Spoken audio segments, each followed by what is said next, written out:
नमस्कार. आज आपण बघणार आहोत बद्धकोष्ठता कॉन्स्टिपेशनबद्दल काही महत्त्वाच्या टिप्स.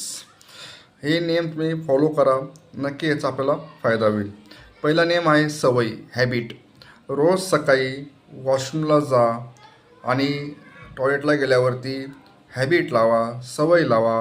हळूहळू काही दिवसानंतर आपल्याला त्याची सवय लागून जाईल आणि हे कायम ठेवा.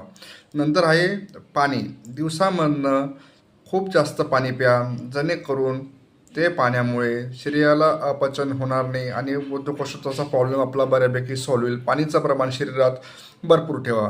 नंतर आहेत काही व्यायाम, योगा असतात. काही व्यायाम केल्याने आणि काही योगा केल्याने हा प्रॉब्लेम बऱ्यापैकी सॉल्व्ह होतो. नंतर आहेत आहारामध्ये फायबरयुक्त डाईट घ्या. फायबरयुक्त डाईटमध्ये सलाड्स वगैरे येतात. थोडंसं पातळ खायचा प्रयत्न करा आणि ह्या सलाड्समुळे, फायबरयुक्त डाईटमुळे कॉन्स्टिपेशनचा प्रॉब्लेम बऱ्यापैकी सॉल्व्ह होतो. नंतर आहेत औषधं. तर बऱ्याच वेळेस असतं कोणते औषधं घ्यायचे. आता मेडिकलमध्ये भरपूर औषधं असतात. सर्वसाधारण बेसिकली आपण बघणार आहोत इसबगोल आणि त्रिफळा चूर्ण.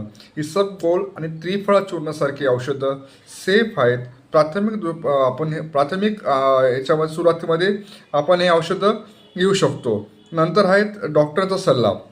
जर हे सर्व तुम्हाला करून जर फायदा होत नसेल आणि जर त्रास हा वाढत असेल तर कृपया करून डॉक्टरांचा सल्ला घ्या. पोटाच्या डॉक्टरांना दाखवा आणि याच्या काही संबंधित टेस्ट असतील ते टेस्ट करा आणि कायमस्वरूपी याचं निवारण करा. नमस्कार.